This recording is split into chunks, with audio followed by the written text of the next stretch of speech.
Hi there. Thanks for joining us for today's webinar, Forecasting Future Outcomes with Google Cloud, Looker, and Clario. My name is Daniel Mintz. I'm the Chief Data Advocate here at Looker, at part of Google Cloud, and I'll be your host today and your moderator for today's presentation. With me today, I'm happy to have Matt Redlon, the CEO of Clario. Matt is going to share today how Clario is providing AI-based insights to data-driven marketers and how they architected the systems that support that use case. So we're just about to get started, but before we do, I just want to go over a few quick housekeeping items.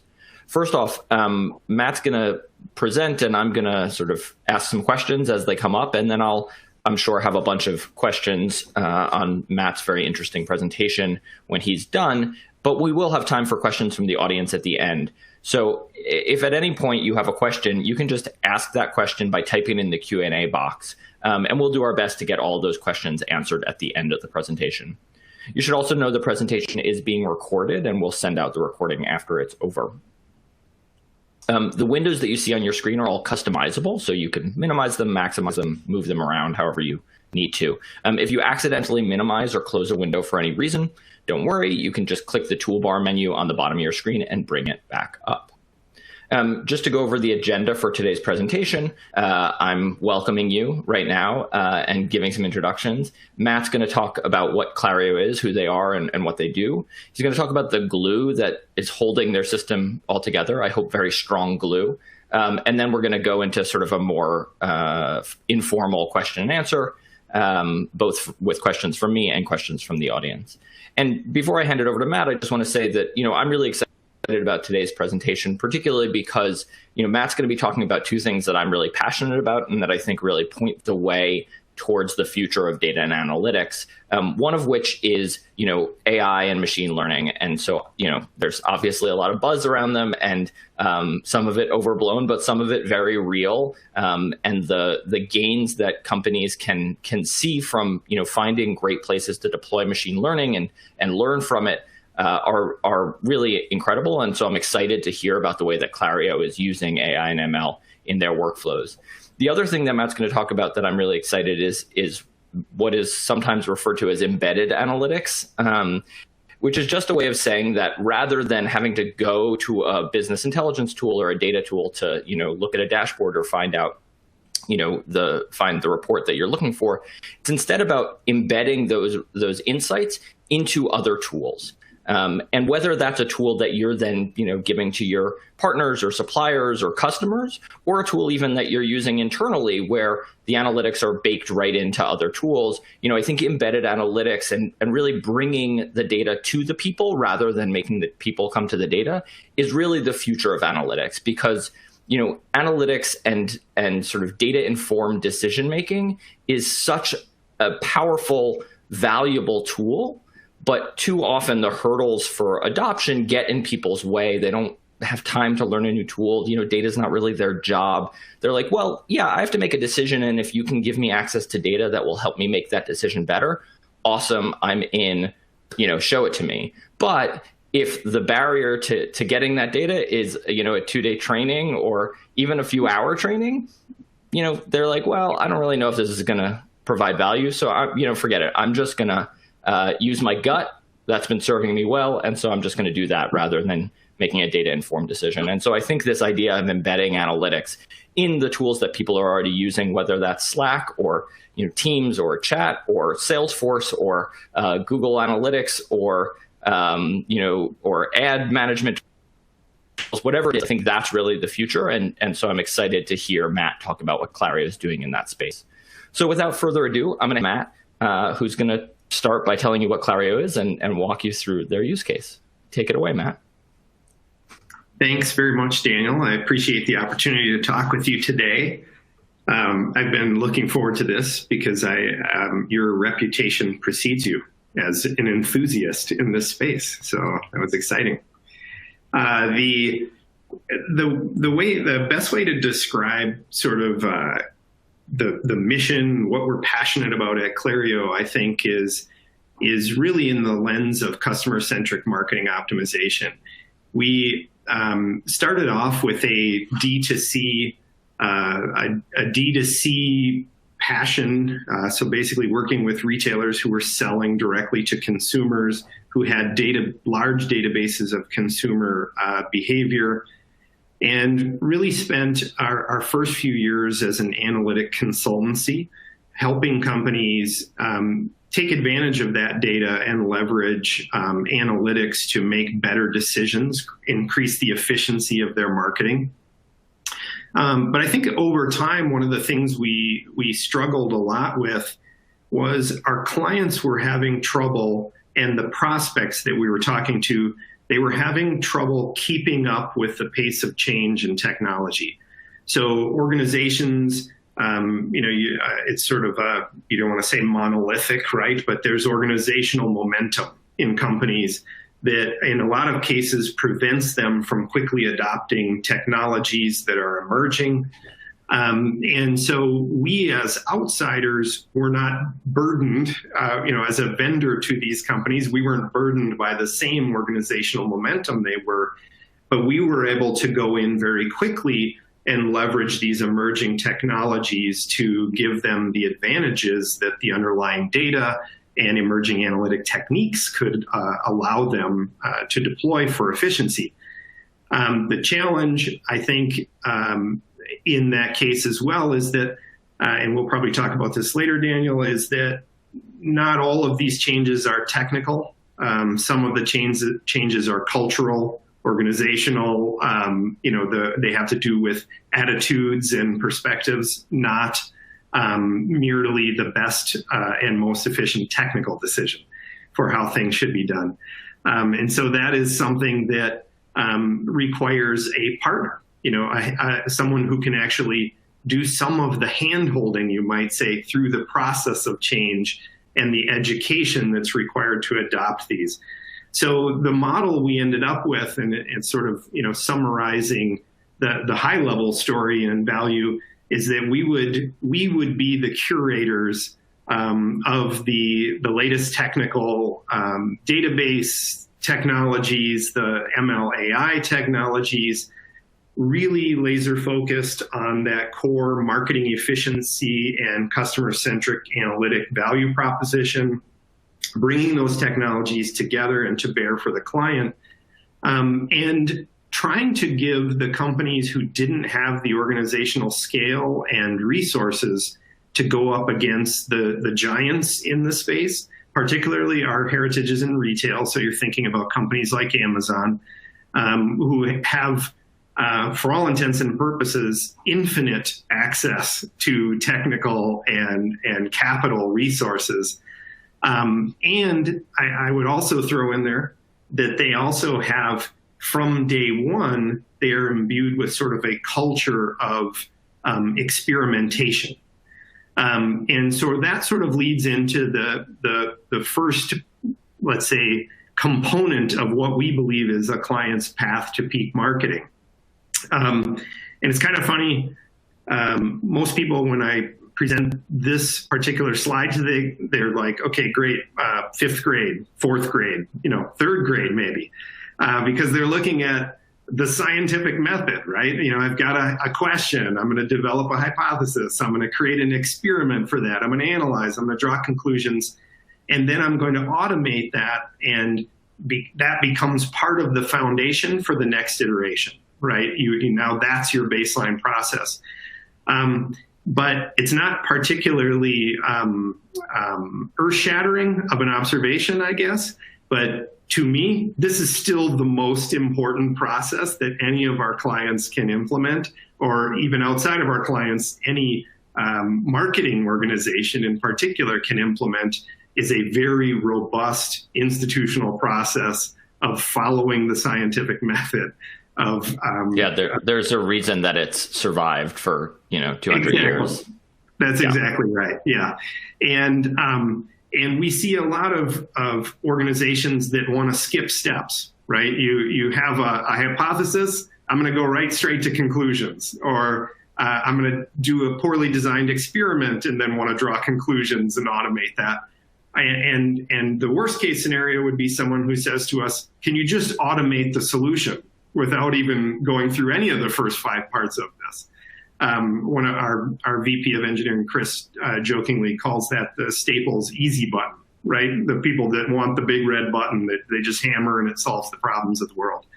But recognizing that this is the process. When I talked about the cultural change, the organizational change, the education that's required, a lot of that is around how do we institutionalize this process into everything that we're doing? And underlying that, you need enabling technologies and machine learning that feed into this overarching process. And so that's where, from the tech stack perspective, that's where Clario fits. Is the Clario platform sits as sort of a collection of longitudinal customer data. So you're bringing that first party together. You're creating a view of those customers as they sit at every moment in time over a historical period. You're bringing all of their event data together, whether that's purchases or interactions with your call center, point of sale, whatever it might be.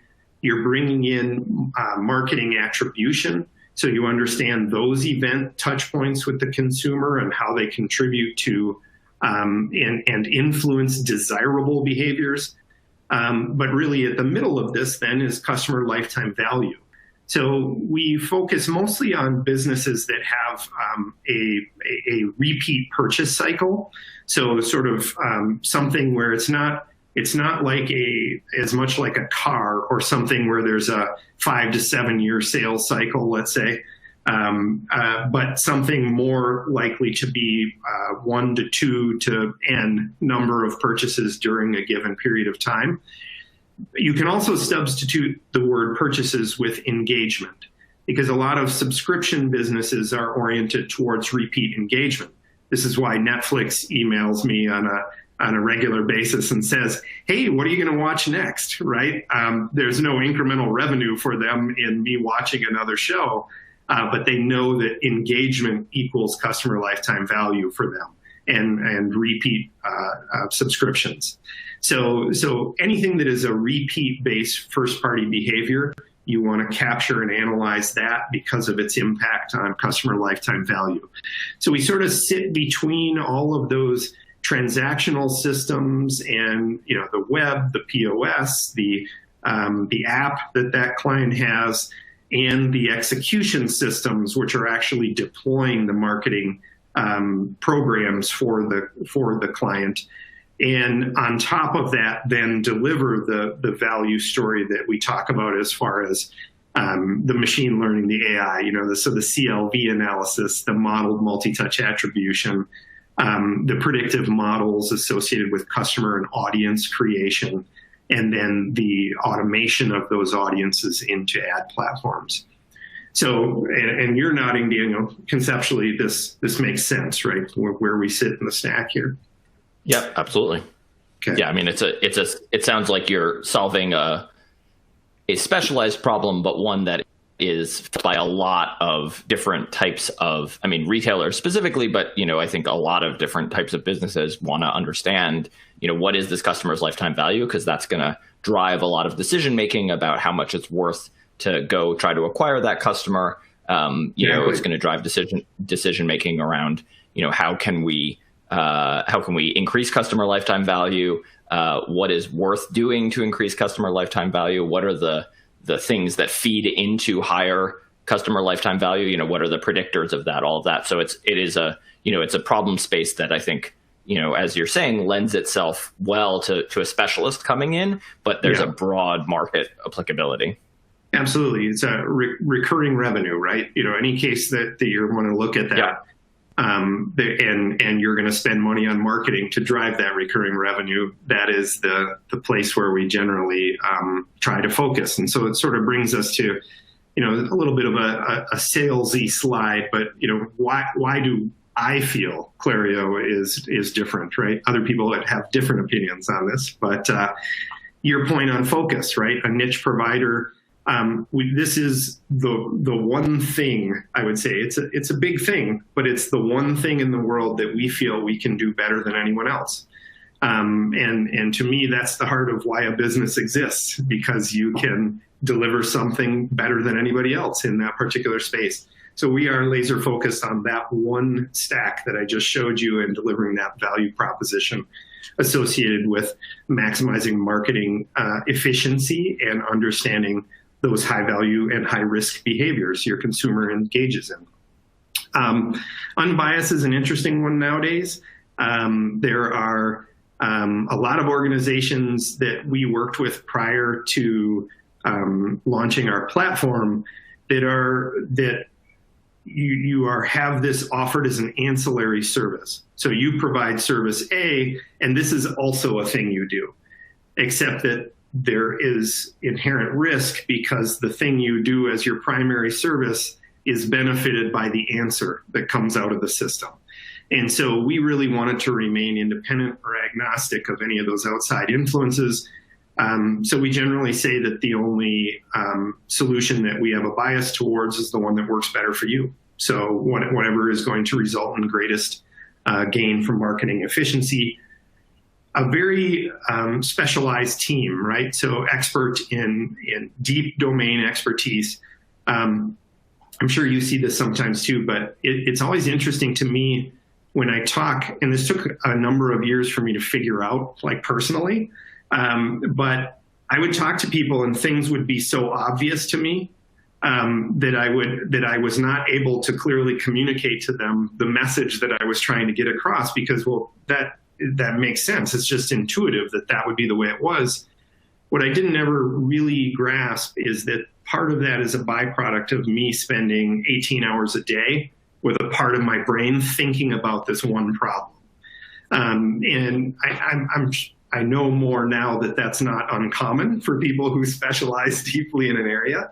But hopefully over time I've gotten better about telling the story and communicating and not being so surprised by it.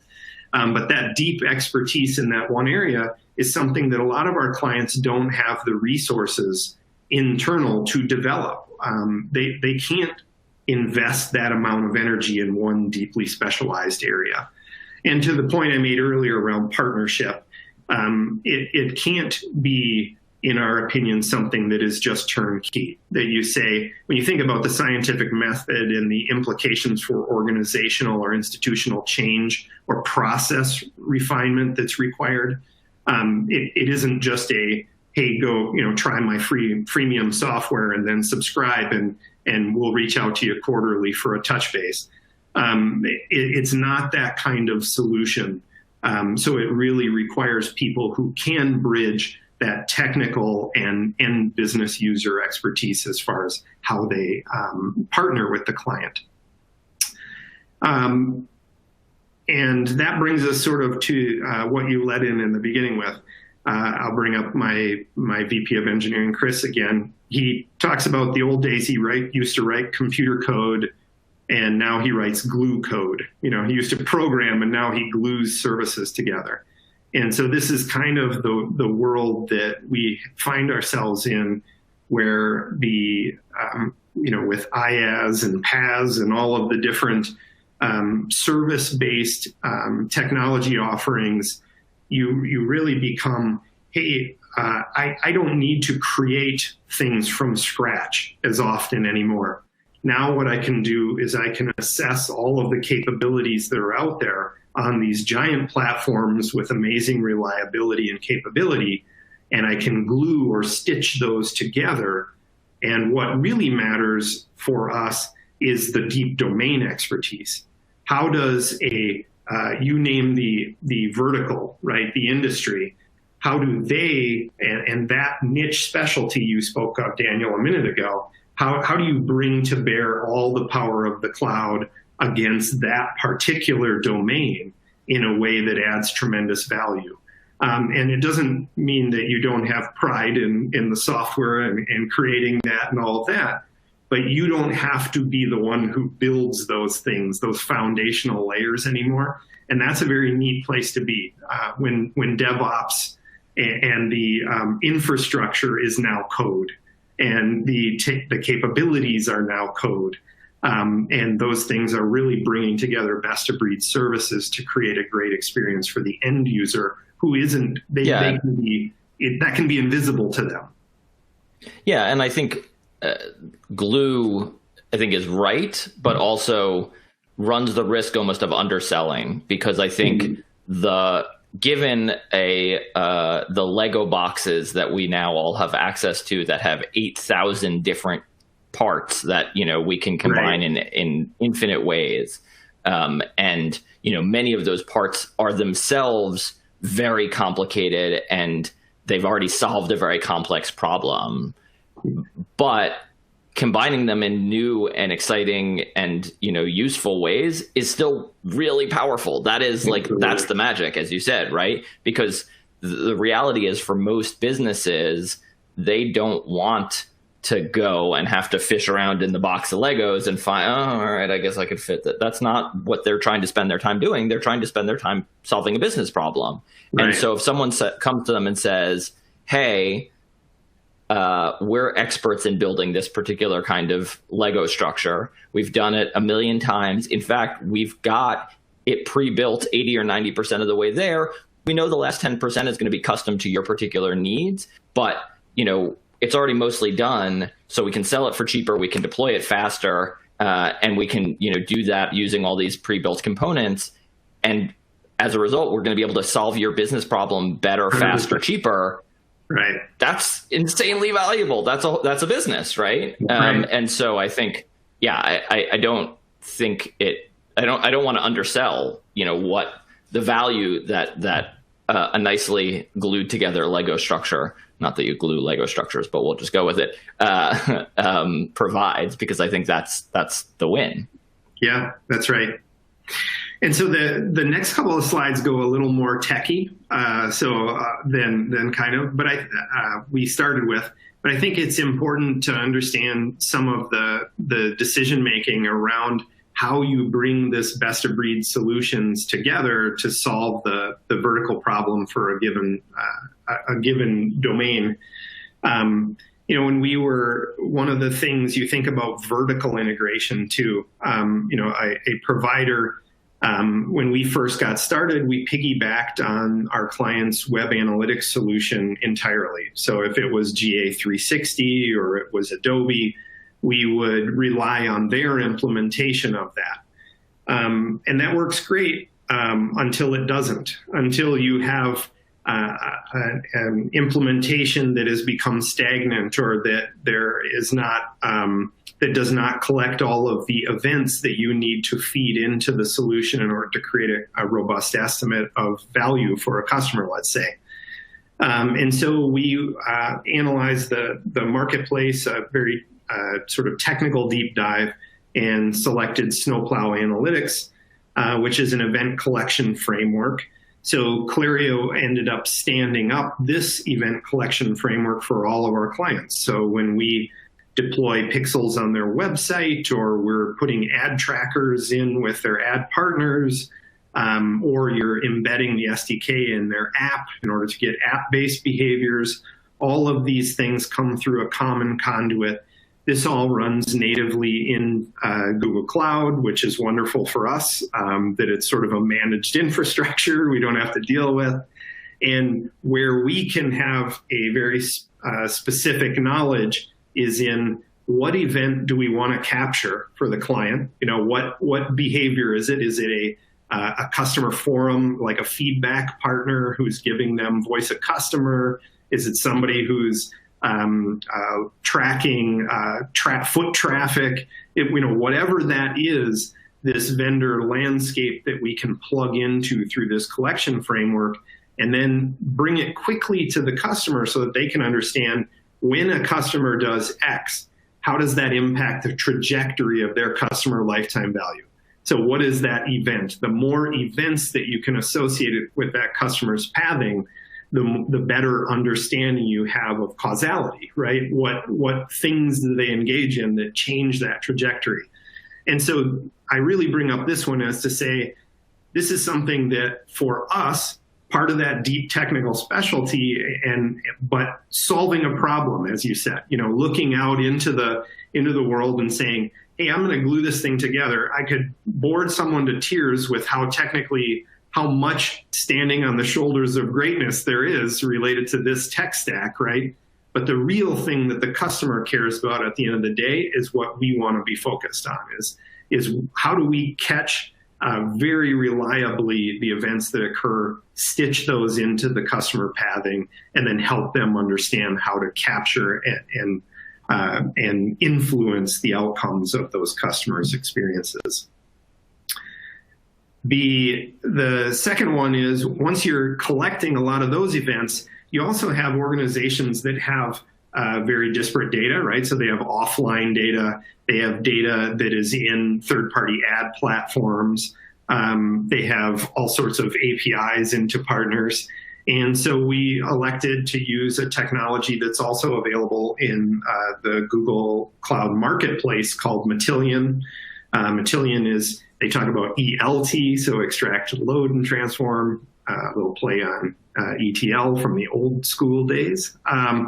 The main idea here, though, is for us, you're bringing the data in. BQ, is encrypted at rest, which is fantastic, right? So you have this secure environment where the data is. You're bringing it in, and then you're basically transforming that data in place within BigQuery using this technology and unifying it into the customer path. So I've mentioned customer pathing a couple of times. I use the little picture on the right-hand side of the slide here to help give a visual representation of this, where you really have what is representing a single customer's path, right? They interact with Facebook and email, and they're clicking on things and receiving even offline marketing like direct mail, doing search, and then making a purchase.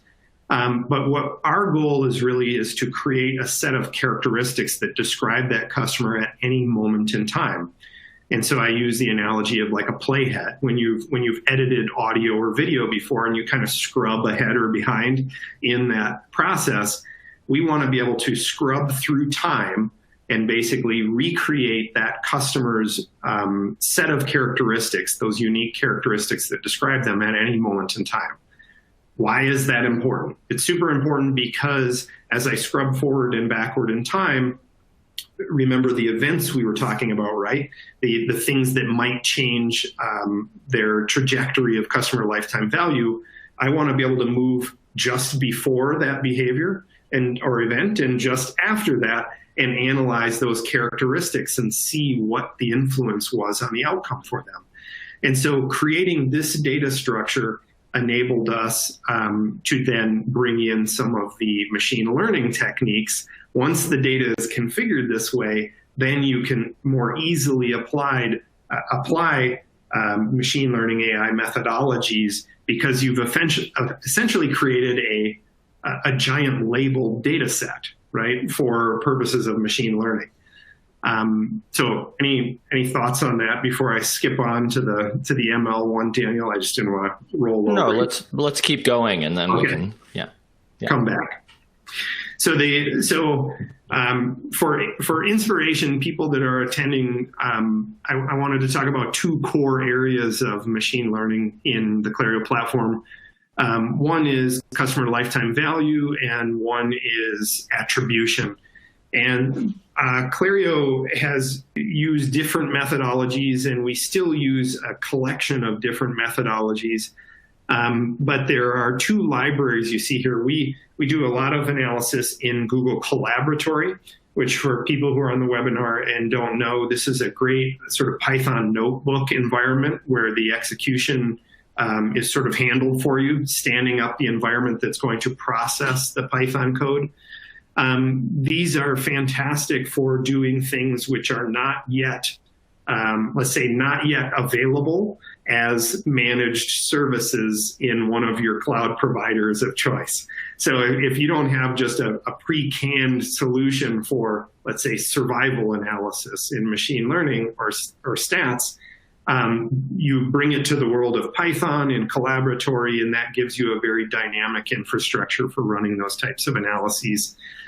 Our data scientists use Collaboratory pretty significantly, and these two libraries, lifetimes, these were both written by Cam Davidson, who was the director of data science at Shopify. Obviously a pretty talented Python programmer and data scientist, but he created these open source libraries. The lifetimes model is a good way to think about customer lifetime value.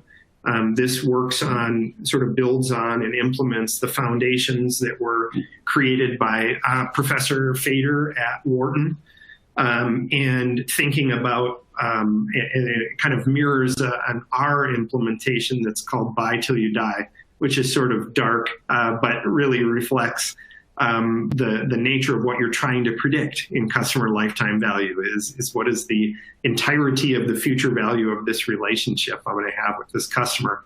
So I'd encourage folks who are on, if they want to read more about that methodology, to check out that package. And then when we also use a series of Bayesian approaches to customer lifetime value.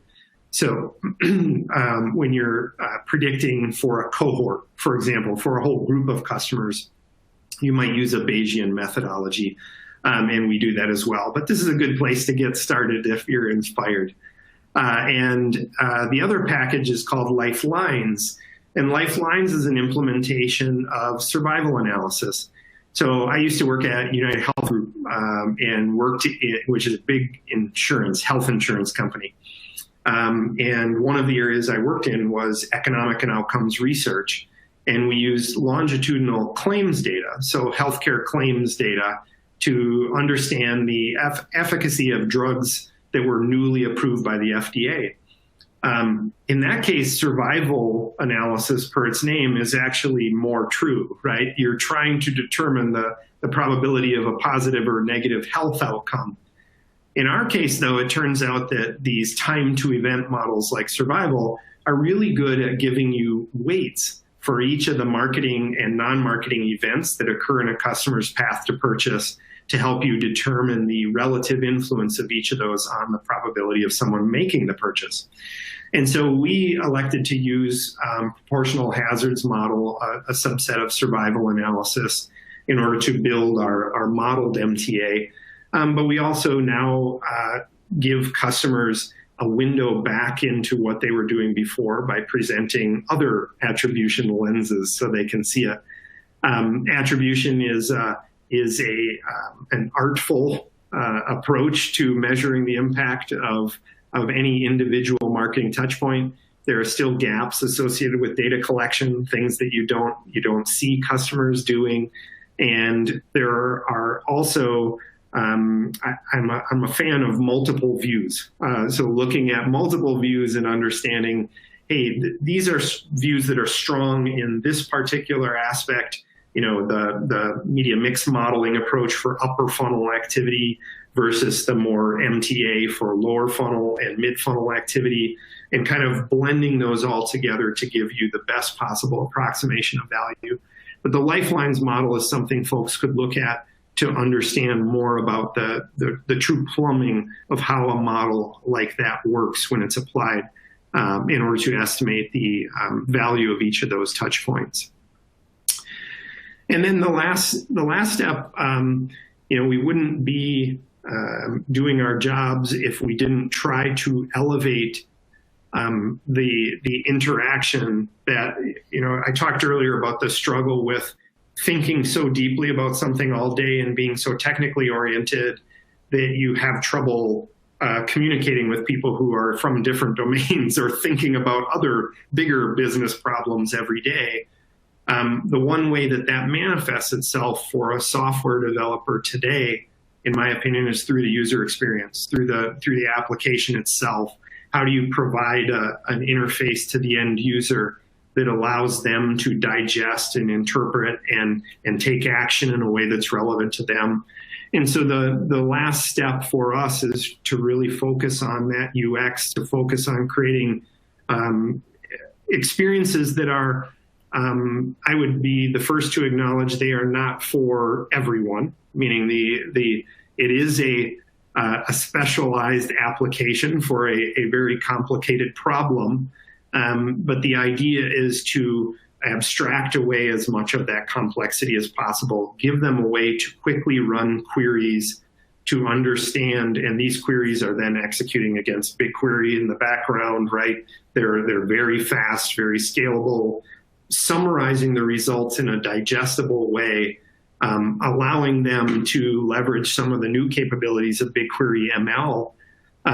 So we, I think it was a year ago now, we implemented BigQuery's machine learning capabilities related to initially logistic regression for doing a sort of a binary decision on response, non-response, and then have recently switched over when it came out of alpha to XGBoost, the gradient boosting algorithm, which is winning all the Kaggle competitions, right? So it's a very hot algorithm in that world and domain for ML geeks.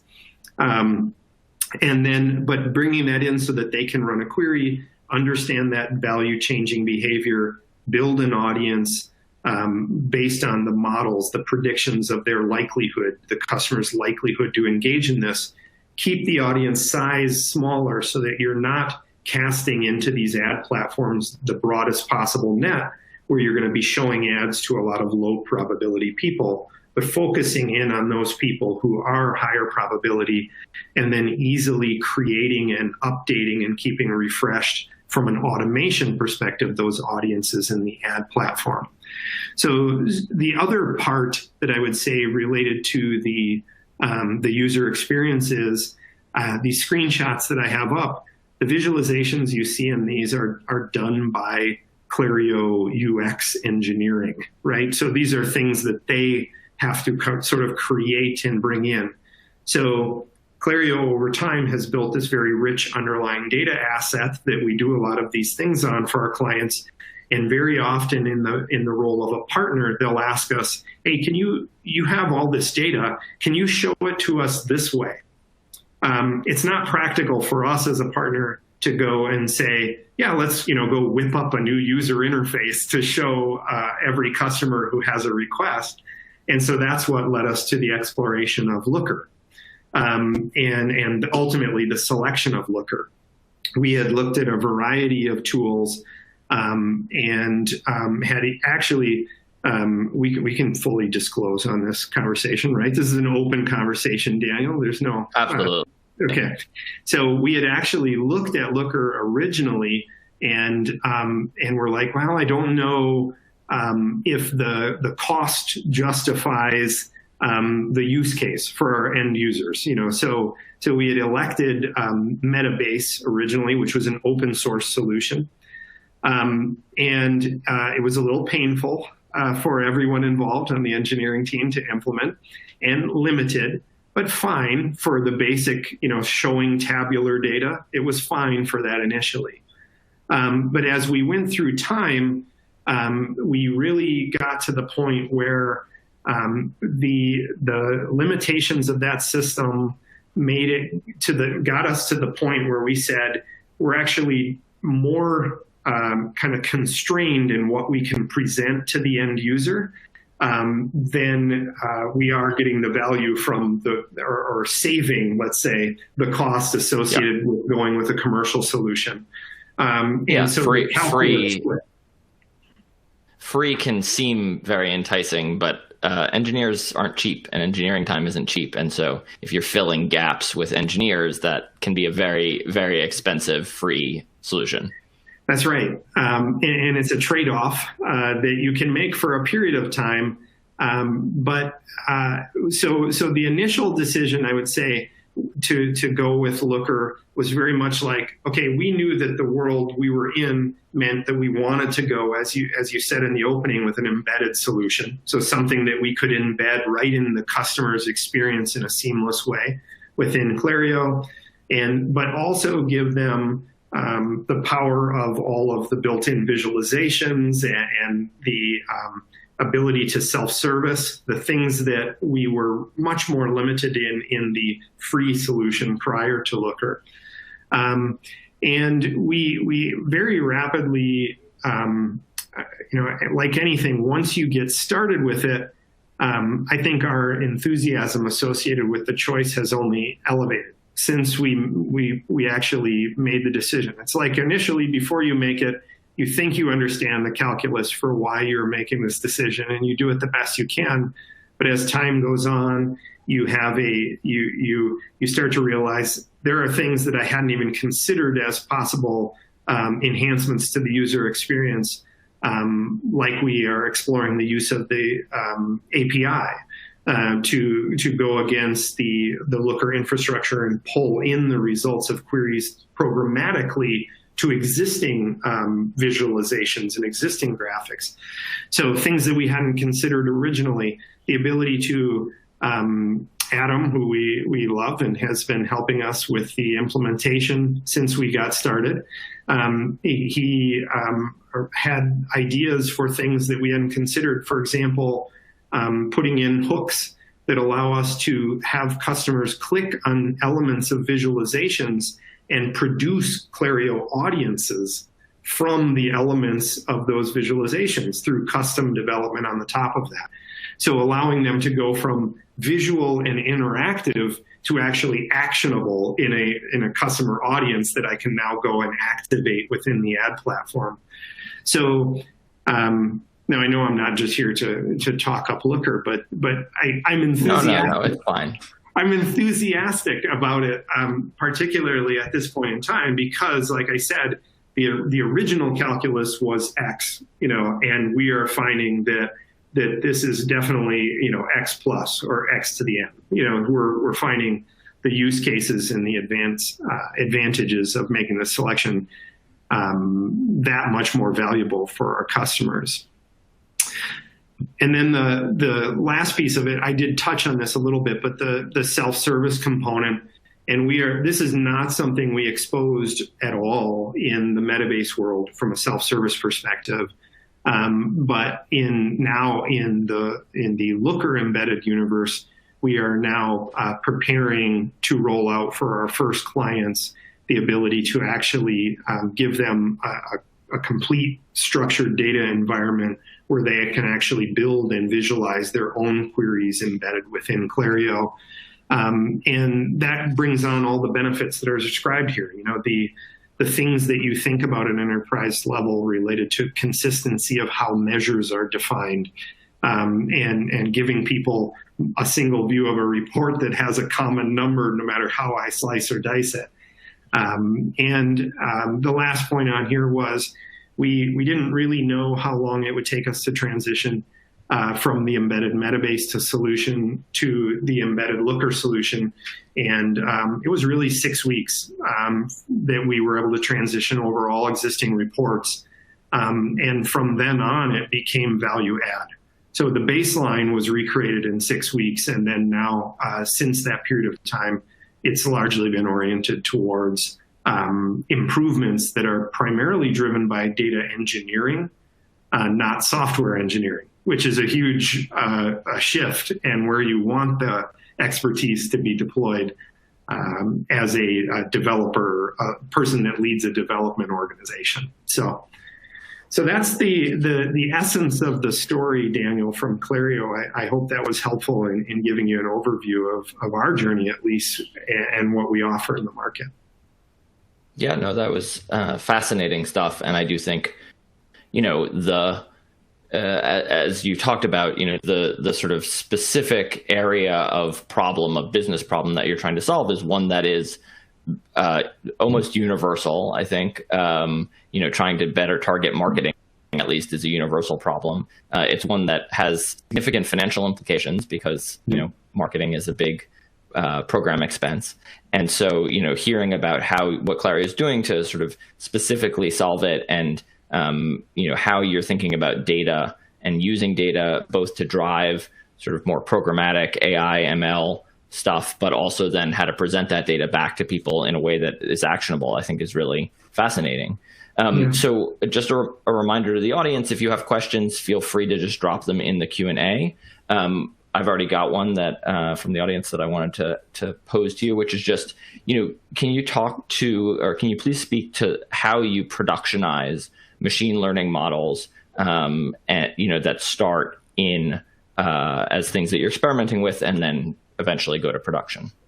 Yeah, so sort of if I'm interpreting the question right, so a lot of times we start in Google Collaboratory with the data scientists and others looking at algorithms, that approaches to analyzing the data. And we have a great group of core clients who are always willing to experiment with us. So they are all in on the scientific method. And as a result of that, a lot of times we end up working on a limited basis, where we will have, say, a custom solution developed either in BigQuery ML or in Collaboratory using Python or other techniques. And then we will go and bring that out to an individual client on a limited basis. And we'll see how that works for them and the value of the application of that.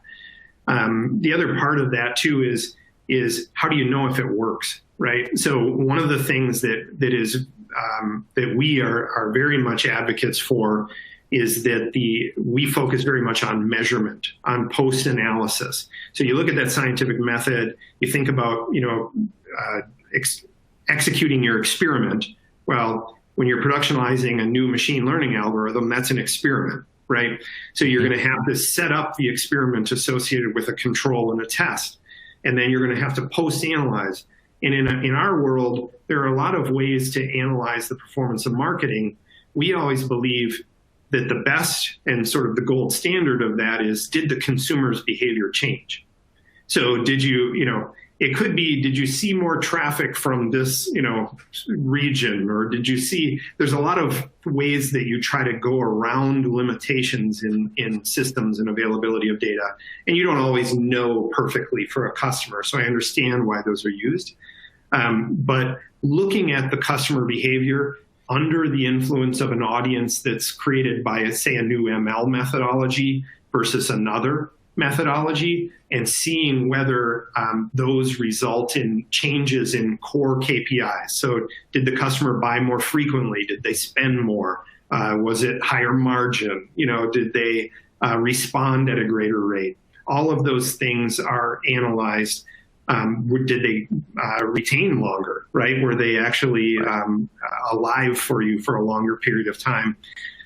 So all of those things are analyzed and measured right in the platform.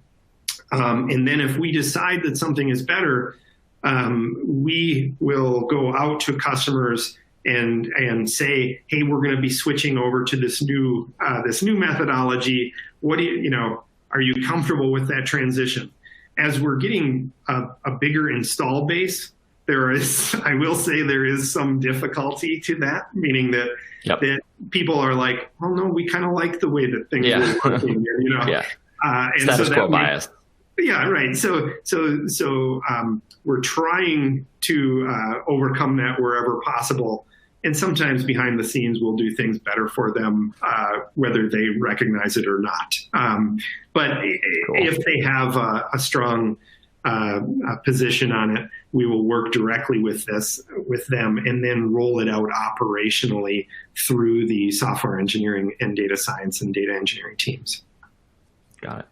So I think we have time for one more audience question. So what would you say to someone who's actively evaluating an embedded analytics platform? Like, what are you talked about sort of your process. I'm curious now, in hindsight, what are the things you either would have done differently or, that you would pay extra attention to? Yeah. So I think Look ML to us is an extremely interesting piece of embedded visualization platform. So, and a very unique component of it. So what do I mean by that? When I think about, the big players, you have the Tableaus and Domos and, everybody else, but in the embedded space, there is a subset, right, that do embedding well. Looker did exceptionally well at making auth work. So for techie people on the call, it's not trivial to make it so that when one of your users logs into your software, that everything works seamlessly and that they should be able to see what they should see from the visualization embedded solution. We found that to be a big differentiator in the Looker solution. The other thing would be the LookML language, as I was saying. Why is that important to us? I showed you the architecture before where we were bringing together a whole bunch of data in Matillion and getting it into these curated data sets that go into the platform.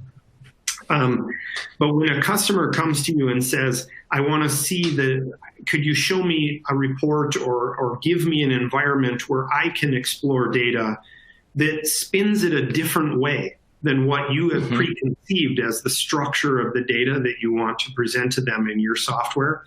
The embedded solution allowed us, with the LookML underneath it, allowed us to transform the data in a way that hadn't been preconceived quickly to support that self-exploration on the part of the customer. And I think for me, that was a huge part of the differentiator. The graphs and what visualizations are available and things like that, that's all great. But for me, it's the business case associated with how quickly can I deploy unique and valuable insights to the end user through this embedded platform. I like that. I think that's a great place to end, actually.